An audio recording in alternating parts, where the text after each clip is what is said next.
la production de contenu complètement automatisable. Par contre, la narration, la compréhension de l'environnement, l'audit, faire du sens, raconter des histoires, c'est pas l'IA.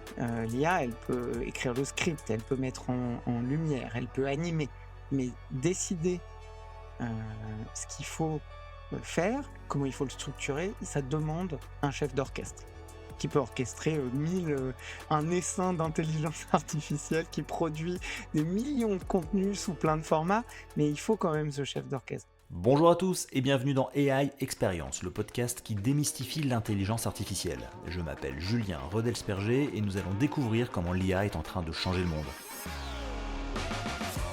Et pour cela, j'ai le plaisir d'être accompagné par Raphaël Labbé, qui est CEO et cofondateur de Wistrust, une entreprise spécialisée dans les relations publiques et sur la manière dont les moteurs de recherche et les assistants IA sélectionnent, citent et reformulent l'information.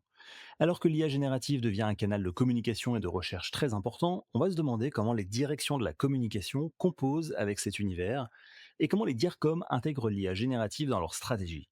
Bonjour Raphaël, merci de participer à cet épisode d'AI Experience. Comment vas-tu? Je vais très bien, bonjour Julien et merci de me recevoir. Eh ben, écoute, un grand plaisir Raphaël. Alors on va commencer par revenir un peu aux fondamentaux, parce que tout le monde n'est pas un spécialiste des relations publiques. Assez simplement, c'est quoi les relations publiques? Comment tu les définis? Et qui s'en occupe au sein des entreprises? Alors je vais commencer par qui? En général, il y a une direction, direction de la communication, direction de la communication externe, Mhm. qui va plutôt gérer ce périmètre. Hem, Qu'est-ce que c'est les RP? Il y a relations presse et relations publiques. Donc il y a 2 mots, même si on peut faire des variantes, relations, donc c'est le fait d'entretenir des échanges, des relations, entre l'entreprise et l'extérieur, sur des sujets, qui vont être principalement ce que l'entreprise a à raconter et ce que les gens attendent comme réponse à des questions qui peuvent se poser.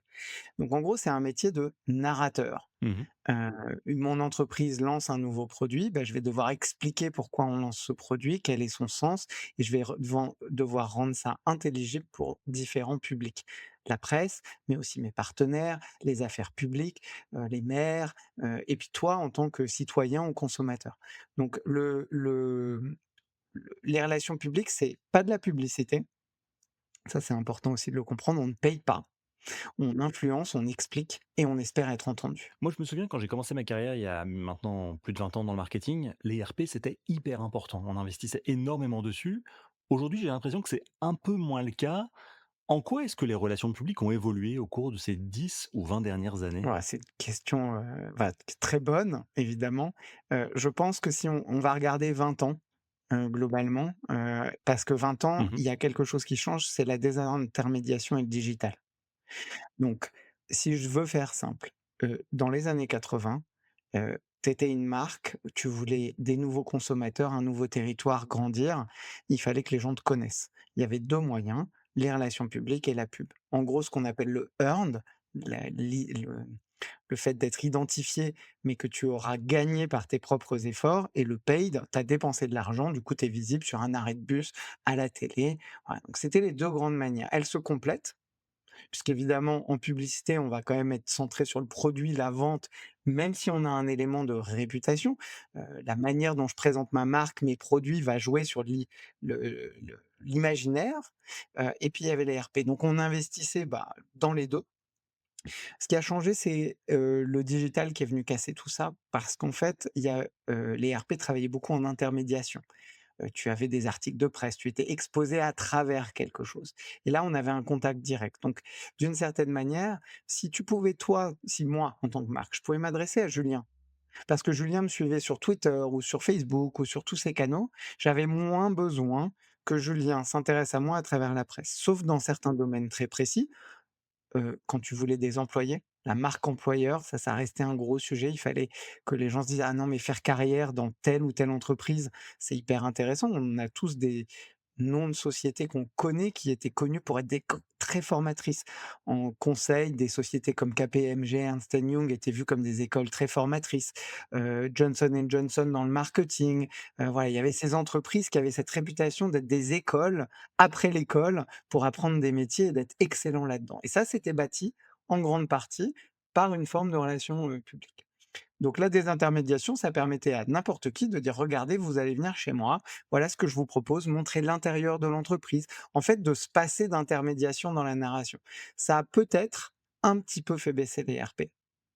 Et no il y a eu aussi un autre effet, si je dois prendre un tout petit peu de recul, c'est qu'il y a eu beaucoup de, ce qu'en politique on appelle le spinning, c'est-à-dire un peu trop de greenwashing, de political washing, de washing de un peu n'importe quoi avec la communication, qui a fait perdre, comme pour beaucoup de sujets, un peu de puissance. On a troqué, un surusage de la communication qui en a qui a du coup détruit un peu de la valeur que ça pouvait avoir.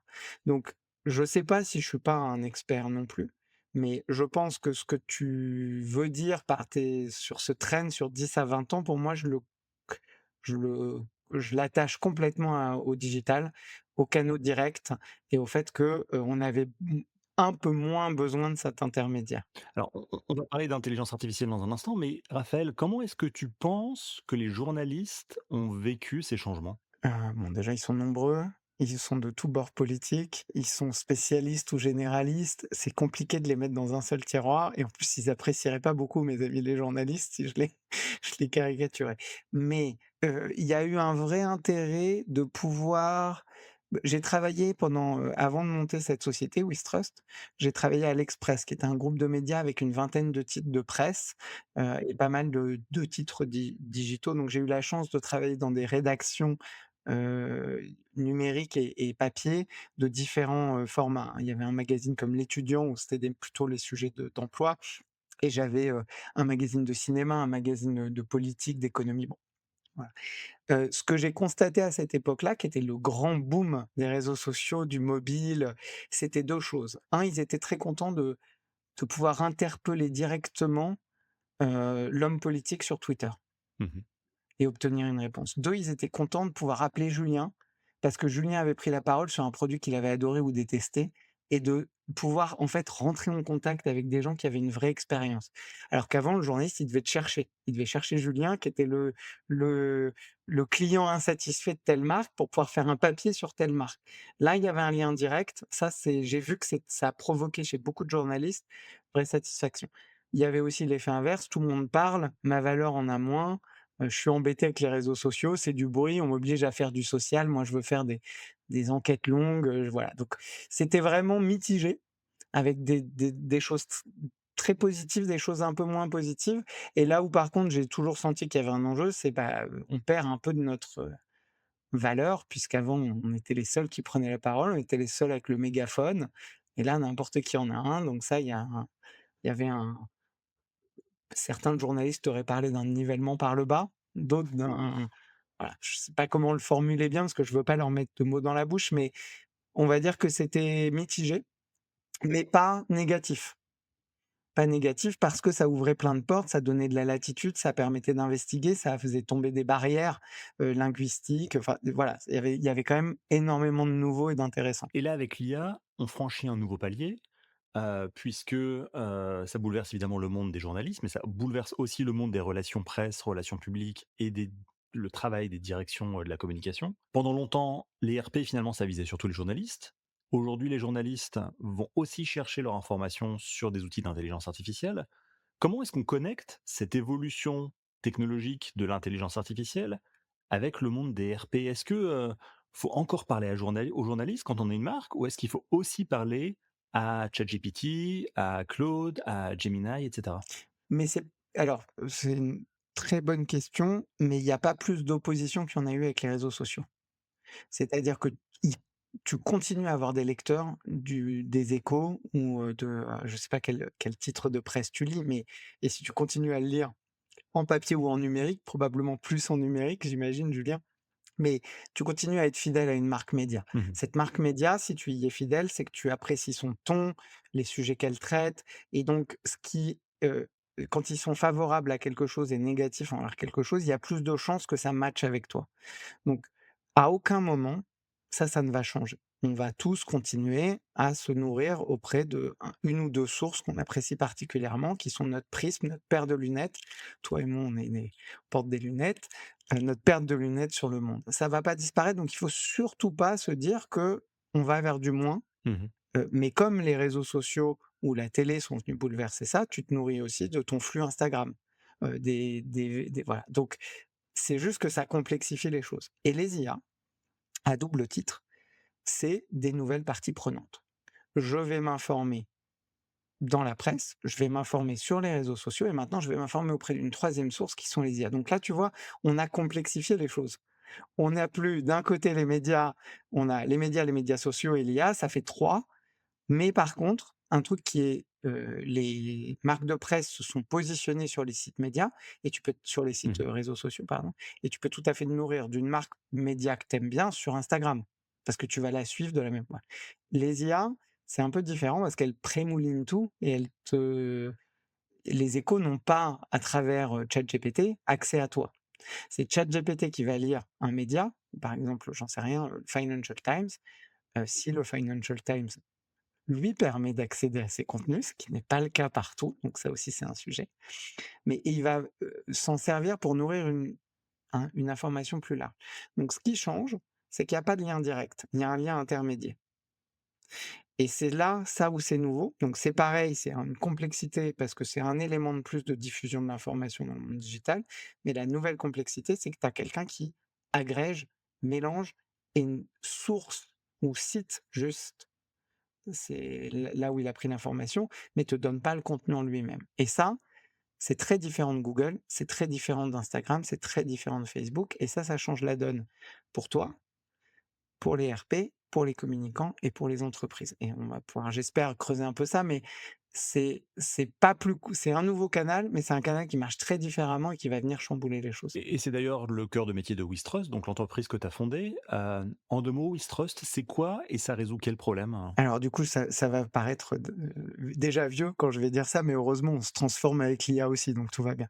Mais quand on a créé la société, il y a 10 ans, Mmh. on avait, principalement pour, on avait fait ce constat avec mon associé, tous les métiers se digitalisent, tous les métiers ont un SaaS pour les aider.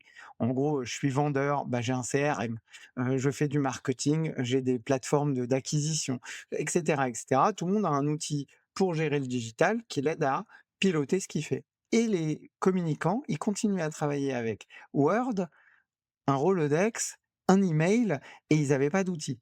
Donc c'est «Ah mince, en fait, il y a quand même un problème», leur métier se digitalise comme tout le monde et ils ont pas un outil métier qui fait du sens, qui les aide à gagner du temps. Parce que mine de rien, quand tu jongles entre, ton téléphone, des SMS, des mails, bah, en fait, tu es pas très efficace. Donc on a développé un outil qui fait quoi? Qui fait le quotidien des directions de la communication. Donc si tu es RP, tu as un communiqué de presse, tu vas le mettre dans notre outil, bah, on va t'aider à l'envoyer par mail, le mettre sur ton site, l'envoyer sur les réseaux sociaux. On va t'aider à faire la multidiffusion dont tu as besoin. Dans la mesure du respect de GDPR, on va t'aider à traquer qui a ouvert, qui a cliqué pour que tu saches en fait qui a de l'intérêt pour ce que tu as à raconter. Et un peu comme pour le commercial, on va avoir un CRM qui va permettre de dire aux personnes des relations presse, j'ai parlé à Julien, il m'a interviewé dans son podcast, voilà le la retombée presse, voilà l'article que j'ai obtenu. Comme ça, bah, c'est stocké à un endroit et dans 2 ans, si Julien rappelle pour faire une interview, on va aller vérifier que ce qu'il avait raconté sur nous, on va garder une trace. Donc on a simplement, digitalisé ce métier, pas mieux ou moins bien que d'autres technologies, et ce qui nous fait avancer, bah, c'est que ça change. Et ça, c'est plutôt le côté positif. C'est là, on a une révolution. Et il faut qu'on accompagne nos clients dans cette révolution pour pas qu'ils se retrouvent ringardisés ou plus en capacité d'avancer. Sachant que toi, tu t'adresses principalement à des directions de la communication, plutôt dans des grandes entreprises ou dans des grands groupes. Ma question pour toi, c'est de savoir un peu à quoi ça ressemble aujourd'hui le métier d'un directeur communication à l'ère de l'intelligence artificielle? Alors, il y a toujours, comme pour tous les métiers, il y a toujours le même objectif. Ton objectif n'a pas changé. Donc, l'objectif d'une direction de la communication, ça reste de protéger et accroître la réputation positive de la marque pour laquelle elle travaille. Donc, parfois, c'est de mettre en avant des initiatives. Par exemple, nous sommes Bicorp, on en est très fiers. On a fait un communiqué de presse, on a parlé à la presse pour expliquer pourquoi on avait cet engagement. On est le premier logiciel RP au monde à avoir obtenu ce label. On en est très fiers. On a eu on est dans le top 50 des sociétés de logiciels en France, pareil. Donc ça n'a pas changé. Le cœur de ton métier n'a pas bougé. C'est plutôt les moyens et les risques qui ont changé parce que, par exemple, et ça je pense que tu vas voir ce dont je parle, mais le risque réputationnel d'un bad buzz sur les réseaux sociaux, il était agrandi. Donc il fallait pendant 10 ans, il fallait surveiller ça comme le lait sur le feu, au cas où il y a un truc qui dégénère et que tu sois pas au courant, pas prêt à réagir. L'IA, c'est plus complexe parce que tu sais pas où elle se nourrit et donc là, il y a toute une phase d'audit, de comprendre qu'est-ce que pense ChatGPT de toi, qu'est-ce que pense Claude de toi, pour essayer de voir en fait si tu es, bien perçu ou mal perçu. Donc c'est un nouveau canal qui change les règles. Tu pouvais te dire: «Ah bah, je suis nickel» et puis tu t'aperçois que ChatGPT a pas une bonne opinion de toi. Il faut que tu comprennes pourquoi, il faut que tu trouves les sites qui font qu'il a une mauvaise opinion de toi et il faut que tu essayes de rétablir, voilà. Donc sur le fond du métier, c'est la même chose, défendre et assurer une réputation. Par contre, le baromètre, la manière de l'évaluer, bah, il y a un nouveau thermomètre, voilà, ça serait mieux.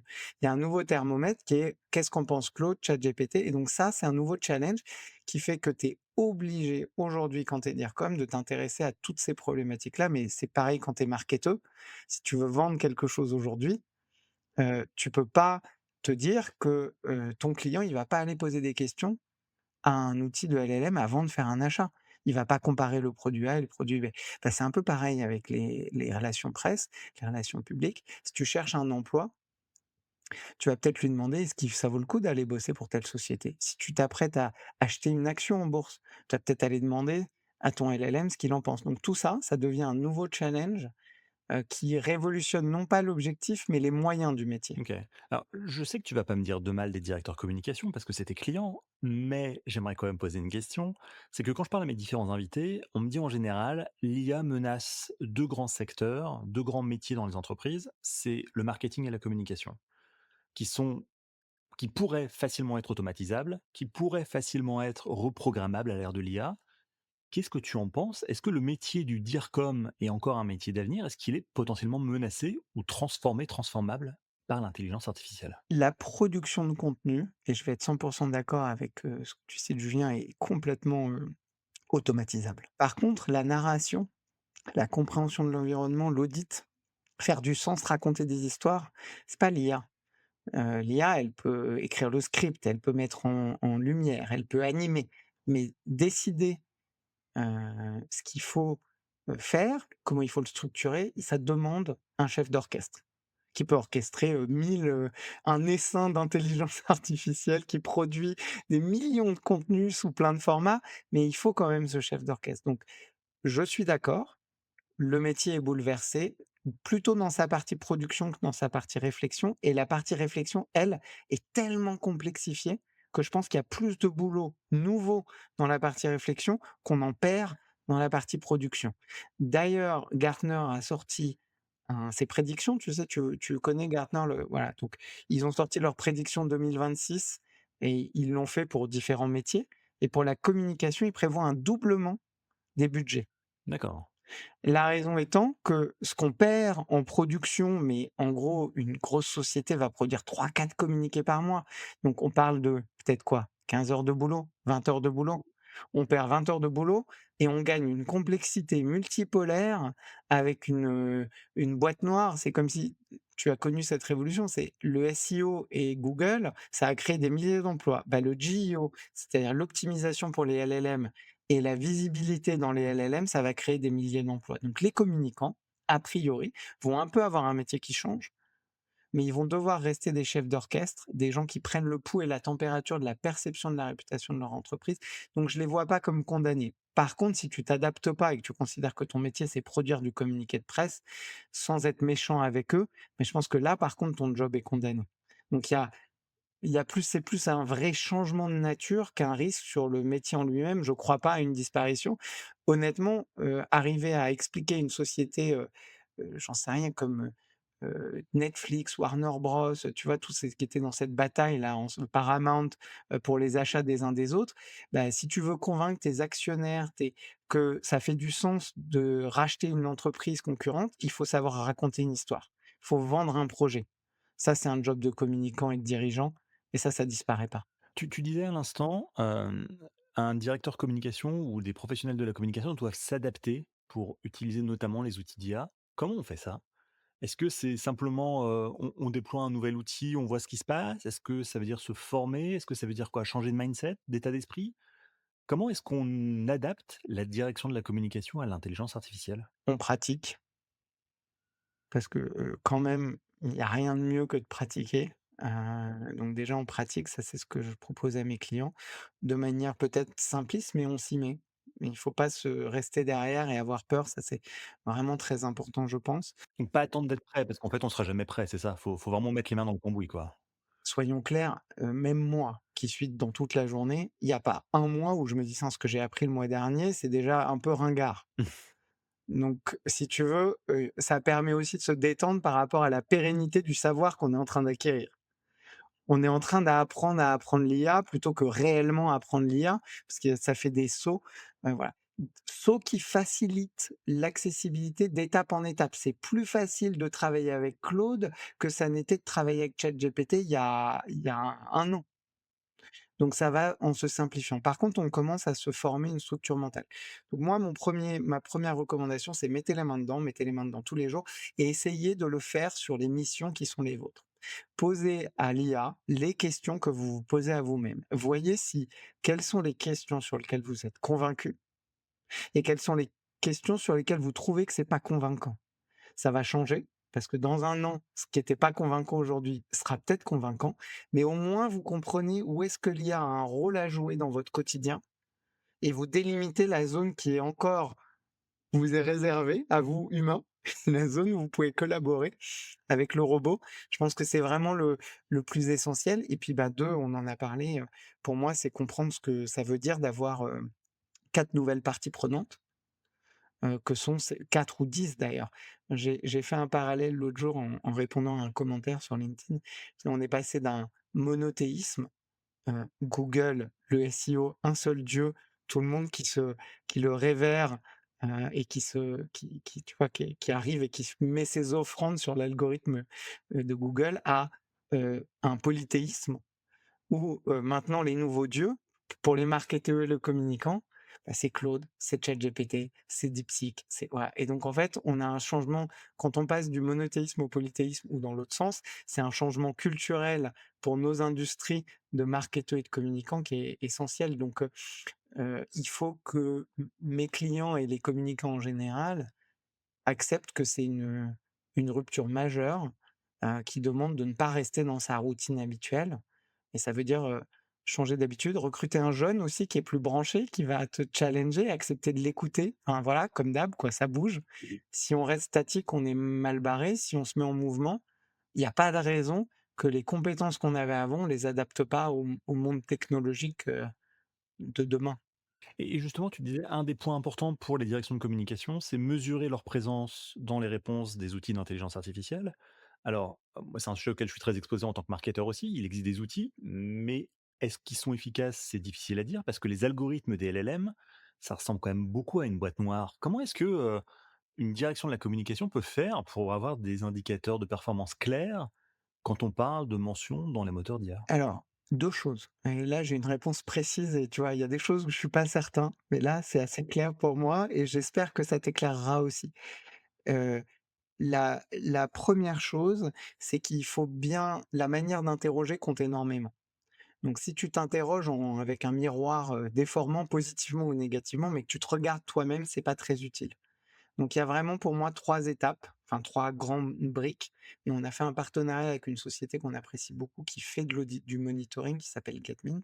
Mais il y en a plein, hein. Là, il y a la première licorne d'ailleurs de cette industrie, qui est Profound, qui a levé, je sais plus combien de millions et qui vaut maintenant plus d'1 milliard. Une boîte qui existait pas il y a 2 ans, dans un secteur qui existait pas il y a 2 ans, qui est le GEO, Generative Engine Optimization. Et donc la première, c'est qu'est-ce qu'on pose comme question? Faut poser des questions assez génériques au début. Sur ton espace de ton espace d'industrie ou voilà, donc c'est typiquement, je suis chef d'entreprise, je cherche à acheter, des ordinateurs pour mes équipes. Qu'est-ce que tu me recommandes? Et puis là, tu vas avoir les marques qui vont remonter et tu vas compter plusieurs choses différentes. Tu vas compter le nom ta part de voix. Quand tu lui poses cette question, combien de fois il cite ta marque? Tu vas compter ensuite après, donc ça te donne ta part de voix, c'est le premier élément. Ensuite, il faut que tu saches si c'est positif ou négatif. Est-ce qu'il aime ta marque ou pas? Et donc là, tu peux mettre une autre paire de lunettes, tu peux mettre la lunette du sentiment. Si je demande à l'IA, «Est-ce que, ma marque est bien vue ou pas?» il va me répondre, il va m'expliquer ce qu'il aime et ce qu'il aime pas. Si tu lui dis: «Donne-moi le positif et le négatif» et ensuite tu vas te comparer à d'autres gens. Moi versus ma marque concurrente, qui gagne? Il faut pas mélanger ces 3 choses en même temps. Parce que quand tu mélanges ces 3 choses en même temps, ça devient pas décryptable. Mais en fait, à la place du client et tu imagines ce que le client demanderait aux IA? Non, je décompose ce que le client pourrait parce que ça, c'est ce que va faire un marketeur. Il va dire: «Bah, je veux un vélo qui ait telle capacité, tel truc». Ouais. Moi, en tant que communicant et là, je me sépare de toi, Julien, dans la démarche, mais moi, je veux séparer la visibilité, la part de voix, combien de fois je suis cité quand on pose une question générique, du sentiment, est-ce que ce LLM-là m'aime ou m'aime pas? Et du quand il me compare à quelqu'un d'autre, comment je me positionne? En vrai, en marketing, tu as besoin des 3. C'est-à-dire, toi, ce que tu veux, c'est sortir premier si tu es une marque de vélo. Tu as envie quelqu'un qui aille sur ChatGPT dise: «J'ai 34 ans, je fais, 70 kilogrammes, je veux un vélo de compétition moins de 2 000 €, lequel tu me recommandes?» Tu as envie qu'il te donne une marque et évidemment, si tu es le marketeur de cette marque, tu as envie que ça soit toi. Mais si tu poses cette question, c'est pas facile de comprendre quel est le processus qui a amené la réponse. Donc moi, ma vraie recommandation concrète aujourd'hui, c'est de décomposer. Décomposer la visibilité, combien de fois tu es cité, pour comprendre qu'est-ce qui fait que tu es cité. Ensuite, décomposer le sentiment pour comprendre qu'est-ce qui fait que tu as une opinion favorable et ensuite décomposer la compétition réciproque avec d'autres marques pour comprendre pourquoi ils peuvent avoir un avantage sur toi. Je trouve que quand tu appliques ce schéma qui consiste à découper, ça devient beaucoup moins une boîte noire et on a la capacité plus facilement de comprendre où est-ce qu'il faut agir pour avoir des résultats. Et tu fais ça sur chaque moteur de LLM, chaque moteur d'IA pardon, donc ChatGPT, Claude, Gemini, DeepSeek, Mistral, Alors après, tu peux affiner avec tes clients, si tu es en B2B, c'est mon cas. Moi, je sais que c'est Copilot qui domine 80 des processus d'achat, puisque si tu es acheteur dans un grand groupe, il y a t à 80 de chances, tu as Copilot comme IA de OK. maison. Mais Copilot, corrige-moi si je me trompe, mais c'est OpenAI en fait? C'est, Microsoft n'a pas C'est indirectement, ouais, c'est du OpenAI réorchestré mais c'est par ça, hein? Microsoft pour optimiser un ouais. Mais du coup, mais je vais pas utiliser ChatGPT, la version libre, D'accord. gratuite, tu vois? Donc c'est à peu près pareil, tu as raison. Mais ce qui est important, c'est par contre de se dire, c'est un canal, on parlait de paire de lunettes, c'est important de savoir quel LLM a la préférence de ton audience. Parce que du coup, tu vas mettre ton énergie sur ce dieu-là, si je regarde ma métaphore, sur ce dieu-là qui compte. Et si dans ton univers à toi, tu es sur du grand public, sur des produits peu complexes et qu'en gros tu te dis: «Bah, je vise des jeunes qui investissent pas 100 balles ou 50 balles ou même 20 balles dans un abonnement», bah, là tu vas préférer, ChatGPT version gratuite, Mmh. parce que c'est probablement là qu'ils vont aller prendre leurs, décisions. Et à l'inverse, si tu es sur, la sphère tech, développeur et cetera, tu es plutôt sur Claude par exemple ou Exactement et donc là, du coup, c'est aussi d'essayer de tout résoudre d'un coup parce que c'est infini. Tu peux poser 1 milliard de questions sur 1 milliard de LLM dans un voilà et là, tu te noies. C'est une question que c'est trop dense, c'est trop riche. Donc pour moi, il faut découper et pour l'instant, parce que c'est un métier qui va s'apprendre, qui va évoluer et pour l'instant, se focaliser sur obtenir des victoires à un endroit. Si tu arrives à réussir ta stratégie sur on va regarder ton exemple, je suis une boîte tech, j'ai envie de mmh. je vais aller sur Claude, je vais regarder ma visibilité sur un certain nombre de questions qui touchent à ma thématique. Je vais te dire, quel est le meilleur logiciel pour une direction de la communication? Quel est le meilleur logiciel de gestion des RP? Quel est le meilleur tu vois? Comment construire une newsroom efficace quand on est un groupe coté? Bam, bam, bam et je vais regarder qui est cité. Qui est cité en France, qui est cité et avec à part ça avec ça, je vais essayer de me dire: «Tiens, c'est marrant, eux, ils sont plus cités que moi, plus souvent, mais pourquoi? Ah tiens, il y a ce site-là qui sort tout le temps en premier. Ah bah tiens, est-ce que je peux pas essayer d'aller placer un article sur ce site?» Et on va reboucler avec mon histoire. La révolution, c'est que ça redonne une place au RP incroyable parce que un des axes, c'est d'être dans des sites médiatiques qui sont des carrefours d'audience, non pas pour toi et moi en tant que lecteur, mais pour les LLM. Et les LLM, ils n'ont pas accès à la version payante du Financial Times, Donc le Financial Times va moins compter pour un LLM que certains sites de finance qui sont gratuits, légers et accessibles facilement. Donc, Reddit, Wikipédia, des forums, des blogs, Mais même des sites de médias de tu vois, qui ne sont pas le Financial Times, des sites un peu moins premium. On a fait une étude sur l'immobilier en France et je me souviens plus du nom exact, c'est malheureux, mais il y avait un site, c'est, comment acheter son logement neuf.com. Et ben, c'est une mine d'or d'informations. C'est pas un site que je connaissais, mais c'est un carrefour d'audience des LLM parce que c'est hyper bien structuré, c'est hyper rangé, il y a plein d'infos pratiques, il y a des comparaisons entre les offres. Donc les LLM apprécient énormément ce site. Bah, ma première recommandation si tu es dans ce secteur, c'est d'essayer de faire en sorte de te faire une place sur ce média qui est extrêmement lu par tes LLM et ça, bah, si tu le vois en tant que responsable de la com, tu te dis: «Génial, j'ai plein d'opportunités pour repositionner ma marque». Si tu passes à côté, bah, dans 3 ans, tu vas te réveiller avec la gueule de bois parce que tu auras pas compris pourquoi tes concurrents, ils ont pris 15 kilomètres d'avance et évidemment, ce qui est valable aujourd'hui sera probablement pas valable dans 1 an, donc il faut rester en veille. C'est pas un audit à un instant T, c'est un monde changeant qu'il faut suivre. et donc faut poser toujours les mêmes questions pour avoir une sorte de cohérence dans les résultats pour suivre l'évolution, c'est ça? Tu changes pas de questions tous les 3 mois, quoi? Non, idéalement, nous, là, ce qu'on fait avec nos clients, c'est qu'on crée un sujet, parce Mmh. que ça, tu vois, on va mettre 25 prompts à peu près. On va limiter à 2, 3 modèles et on va essayer de rester stable pendant 3 à 6 mois, en effet. Et si c'est un modèle où on veut travailler, c'est-à-dire si on leur dit: «Bah, allez obtenir des articles dans tel média, tel média, tel média», on va attendre qu'ils aient obtenu ces articles pour voir si ça fait bouger et la visibilité et le sentiment et la partie compétition. Et en même temps, tu dois t'adapter constamment parce que les IA également changent leur modèle. Tu as des nouvelles versions qui sortent, des ajustements, peut-être que les algorithmes bougent aussi? Alors les algorithmes bougent, mais tu sais, c'est beaucoup sur la puissance de calcul, c'est pas tellement sur comment ils sourcent. Donc aujourd'hui, oui, ça a un impact. Quand ils raisonnent mieux, ils comprennent mieux certaines différences, ils vont mieux répondre, ils améliorent la qualité. Mais en fait, leur crawl, là où ils vont pour se nourrir, n'évolue pas tant que ça. Donc c'est moins un challenge sur ce niveau-là. Et nous, on voit quand même aussi une forme de stabilité parce que, à un moment, si tu t'intéresses aux vélos de course au Canada pour des mecs de 70 kilos, il y a pas 15 000 marques, il y a pas 15 000 sites. Enfin, tu auras beau faire tout ce que tu veux, ça va tourner quand même dans un univers médiatique qui est restreint. Mmh, Donc mmh. une fois que tu le maîtrises et que tu as compris qui était le carrefour d'audience, ça va pas non plus bouger du jour au lendemain. C'est marrant parce que je sais que ton métier, c'est de vendre des logiciels pour les RP, pour les directions de la communication, mais j'ai l'impression qu'il faut aussi faire beaucoup de formation, d'expliquer, de démocratiser. Est-ce que tu ressens ça? Tu passes aussi du temps à faire ça? Là, aujourd'hui, oui. Mais une raison, c'est qu'en fait, si tu reviens à ce que je vends, ce que je te vends, c'est un logiciel, c'est sûr. Mmh. Mais c'est pas vraiment pour ça que tu l'achètes.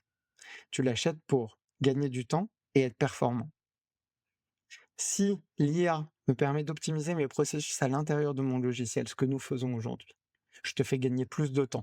Donc, j'accrois la valeur que je te livre.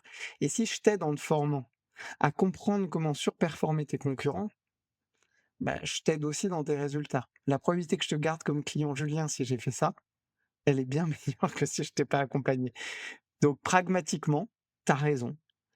Comme dans toute phase de transformation, c'est plus important de se transformer soi et d'aider ses clients à se transformer que fondamentalement ce qu'on fait. Parce que là, j'ai quelques clients qui ont pris un coup d'avance sur leurs concurrents. Je pense que c'est des clients que je vais garder pendant 3 à 5 ans, ils vont être fidèles. Parce qu'ils me doivent d'être en pole position sur la ligne de départ, sur la compète. Et comme maintenant ça a un impact sur le PNL, sur le résultat, sur le chiffre d'affaires, quand le DIRCOM, il peut enfin aller voir la direction marketing ou la direction générale en disant: «Écoutez, mes 4 articles, en plus de faire plaisir, ils ont généré 10 000 € de chiffre d'affaires», bah, là, tu es en position de force. Attends, ce que tu dis, ça m'intéresse pour le coup et je pense que ça intéresse aussi nos auditeurs, mais comment tu connectes parce que ça a toujours été un grand débat ça, hein, comment tu connectes relations publiques, relations presse avec génération de chiffre d'affaires ou business? Alors, Tu me dis aujourd'hui, on est capable non seulement de prouver que ça existe, mais en plus de le mesurer, c'est ça? heu, oui, pas partout, mais je vais te donner un exemple concret. Sur un produit, Mmh. c'est très valable aujourd'hui sur des produits pour la mesure, hein. Parce que je pense que pour l'histoire du vélo, c'est sûr que quand tu t'apprêtes à dépenser 3 000 € ou 2 000, je fais pas de vélo donc je sais pas combien ça coûte en vrai, mais imaginons une somme d'argent conséquente, pour t'acheter un vélo. Avant de faire cette dépense, si c'est ta dépense du semestre ou de l'année, tu vas prendre le temps de benchmarker. Avant, tu achetais de la presse, tu faisais des comparateurs, là, tu vas sur ton IA. OK. Ça, c'est difficile à faire de l'attribution. Là où par contre on peut voir, c'est tous les métiers un peu réglementés et structurés. Donc nous, on a eu une première fenêtre dans le monde de l'assurance santé. Tu es obligé d'avoir une assurance santé. Mmh. Il y a des des périodes où tu vas renouveler. Lire les petites notes de tous les cas de l'assurance santé, c'est pas le truc le plus excitant du monde. Donc, si tu as le choix entre regarder un film pendant que ton IA compare 4 offres d'assurance santé ou lire toutes les pages, hein, il y a 100 des gens qui vont vers regarder un film et qui laissent l'IA chercher à leur place.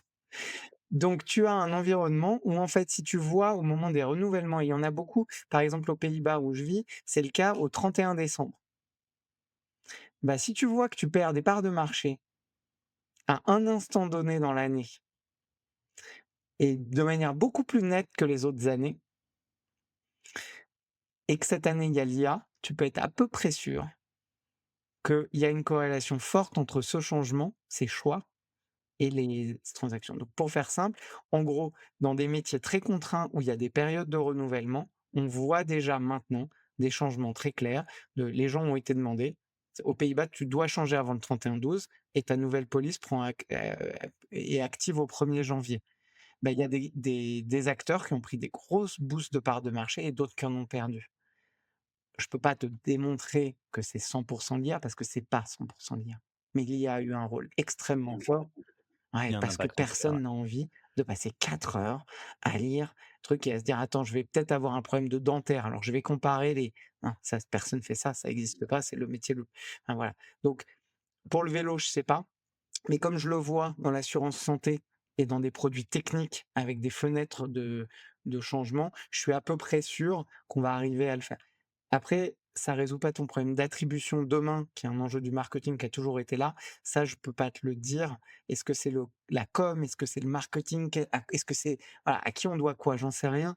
Mais par contre, c'est sûr qu'il n'y a pas de doute. On s'intermédie de plus en plus avant un achat. Si tu veux pas prendre de risques, il faut que tu sois bien vu.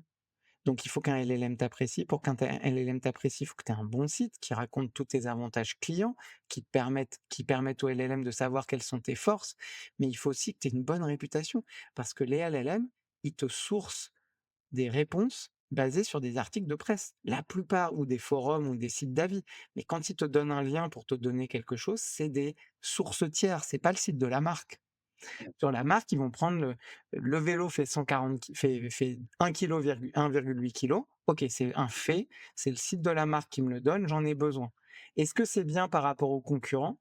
Bah là, c'est sur Reddit, c'est sur des sites d'avis. Donc, tu vois ce que je veux dire? Les RP là, leur bataille, c'est pas le fait du 1,8 kg, c'est ce qui va permettre à l'IA de déterminer si c'est surperformant, un peu performant ou pas du tout performant. Et ça va se jouer à l'extérieur, ça va se jouer avec le monde des RP. Donc si tu arrives au moment du renouvellement, et je reviens sur mon assurance, et que dans tous les derniers classements de presse et du métier, ton assurance est arrivée première, le LLM, il va pas hésiter une seconde. Même si tu es le challenger et que tu es 4e du marché. Il va répondre en disant: «Bah non, il y a un nouveau leader.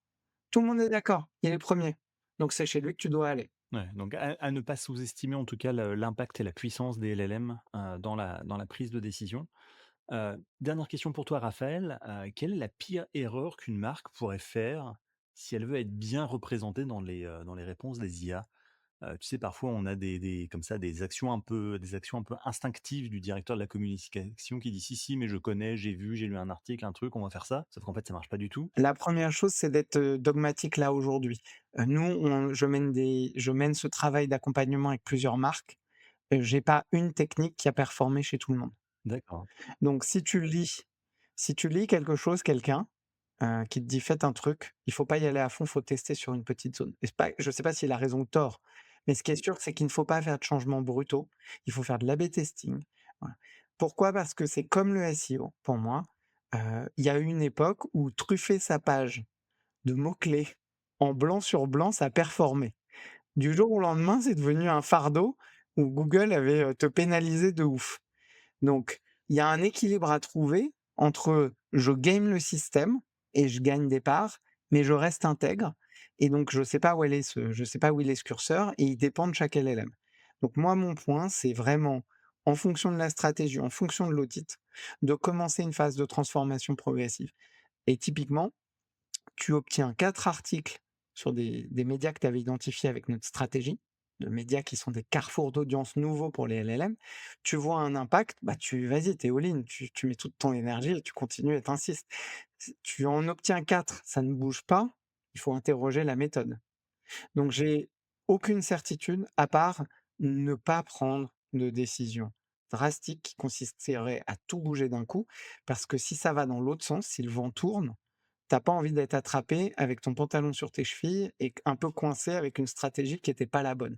Donc il faut il faut faire attention, il faut pas prendre il y a beaucoup de vendeurs beaucoup de charlatans là qui veulent gagner du business, de le nouveau gros business. Moi, mon point, c'est prenez le temps d'écouter, prenez le temps de vous former. C'est là aujourd'hui, on parlait des assurances, on parlait du vélo, ça va changer dans le temps. Il faut pas gagner tout aujourd'hui. Par contre, on peut tout cramer aujourd'hui. Parfait, très clair. Eh ben, écoute, merci beaucoup, Raphaël. Alors, on arrive bientôt à la fin de notre épisode. Avant de conclure, je te propose de participer à un petit exercice très concret. Si nos auditeurs ne devaient retenir que 3 choses de notre échange, qu'est-ce qui leur serait vraiment utile dès demain? Alors, je veux du concret, hein, pas de théorie, pas d'auto-promo, vraiment 3 idées clés, 3 conseils pratiques, 3 décisions à prendre. Bref, qu'est-ce qui va changer leur manière de travailler, de décider ou d'aborder l'intelligence artificielle? Je t'écoute, c'est quoi ton premier point? Alors, moi, je vais rester sur la thématique qui nous a occupés, qui est, la visibilité, l'intermédiation par les IA. Le Mmh. premier, c'est mener un audit par la pratique, déjà pour s'initier. C'est la première chose. Pratiquer pour son métier et pour comment vous êtes vu, comment votre marque est vue à l'extérieur, c'est vraiment ça coûte pas cher, ça prend un tout petit peu de temps par jour, c'est comme la séance de sport ou de marche, faut faire ses 10 000 pas. Alors mon premier mon premier ma première chose concrète, c'est il faut s'y mettre en équipe. Il faut pas réserver ça à quelqu'un dans l'équipe. Ça doit être un travail collectif. Je pense que ça, c'est essentiel. La deuxième chose, hem, c'est que, il faut voir les IA, chaque modèle, comme une personnalité différente. En marketing, on aime bien les personas. Absolument. Et ben, il y a une persona des LLM, il faut arriver à se la construire, il faut se dire: «C'est un lecteur». ChatGPT a un deal avec, heu, a un deal en France, par exemple, avec Le Monde, donc il lit Le Monde plus que les autres médias. Il faut comprendre ça. Il faut comprendre cet univers. Ce LLM, qu'est-ce qu'il lit comme média? À quoi il s'intéresse? Quel deal économique il a fait? Donc dites-vous, ces 3 collègues, ces 3 clients, ces 3 prospects, il faut ou 5 ou 7, il faut que je m'intéresse, il faut que je les comprenne, parce qu'on peut pas faire une bonne vente si on sait pas à qui on parle. Donc dites-vous, voilà, mon deuxième point, ça serait ça et le troisième point, c'est de mélanger des sources, pour se familiariser parce que c'est une révolution dont on n'est qu'au début, et donc il vaut mieux se mettre dans un schéma de transformation que d'essayer d'obtenir une victoire aujourd'hui qui sera plus valable demain. On revient sur ne pas prendre trop de risques, se dire qu'on a un peu de temps. Moi, j'essaye de donner à mes clients si vous obtenez vos premières victoires en 3 à 6 mois, vous en aurez beaucoup plus dans 2 à 4 ans. Si vous essayez de tout gagner aujourd'hui, je suis pas certain que vous serez leader dans 2 à 4 ans. Parfait. Eh beh, écoute, des très bons conseils en tout cas, qui, je pense serviront tout le monde et pas uniquement les directeurs communication, donc c'est parfait. Merci beaucoup. Raphaël, alors à la fin de chaque épisode, l'invité du jour doit répondre à une question posée par l'invité précédent. Est-ce que tu es prêt? Je stresse parce que c'est la question piège. Exactement. Alors en attendant d'écouter la tienne, je te laisse écouter celle de Ludovic Dilijar, qui est entrepreneur de la GovTech et fondateur de HelloSpot. On écoute sa question. La question que je voulais poser, au prochain invité, c'est, si tu avais une baguette magique pour supprimer une complexité inutile dans notre quotidien, qu'est-ce que tu choisirais? Waouh! Oh là là, déjà la question baguette magique, c'est compliqué. Si je devais enlever une complexité dans notre quotidien, je suis partagé. Spontanément comme ça, je suis dans un pays où je parle assez mal la langue. J'aurais envie de dire, Babel, faire disparaître cette barrière linguistique et en même temps, je sais que ça représente une richesse de dingue. Donc, déjà, je suis en conflit. Non, je pense que, heu, un truc qui nous fait perdre un temps de ouf, c'est, la multipli si je pouvais faire là, en tant que chef d'entreprise, si je pouvais faire disparaître la séparation de tous les canaux où je reçois des messages pour en avoir qu'un seul, qu'est-ce que ça me changerait la vie? J'en peux plus de devoir sauter de A à B à C à D, ça me rend dingue. Donc si, on peut utiliser la baguette magique pour ça, je suis assez chaud. Je pense que ça rendra, du temps de jeu avec mes enfants et du temps de glandes et de sport, donc voilà. Parfait. Eh ben, écoute, bien noté. Alors, à toi à présent, quelle question est-ce que tu aimerais poser au prochain invité? Alors moi, je vais être sur une question pragmatique, c'est un peu mon approche du monde. Donc, cher futur invité que je ne connais pas, si tu pouvais nous livrer le hack que tu as mis en place ou le prompt magique qui a changé ta vie, dans ton outil d'IA, je suis hyper intéressé de le connaître parce que je pense que, un petit peu comme la baguette magique, ça pourrait m'aider à mieux travailler demain. Parfait. Eh ben, super. Merci beaucoup de ta participation. Raphaël Labbé, je rappelle que tu es CEO et cofondateur de Wistrust. Merci d'avoir participé à ce podcast. Merci Julien. Si vous avez aimé cet épisode, n'oubliez pas de vous abonner à l'émission sur votre plateforme de podcast préférée. Votre soutien compte et vos commentaires peuvent aider à partager cette expérience avec d'autres. Vous pouvez aussi visiter le site web ai-experience.io pour aller plus loin. À très vite pour un nouvel épisode.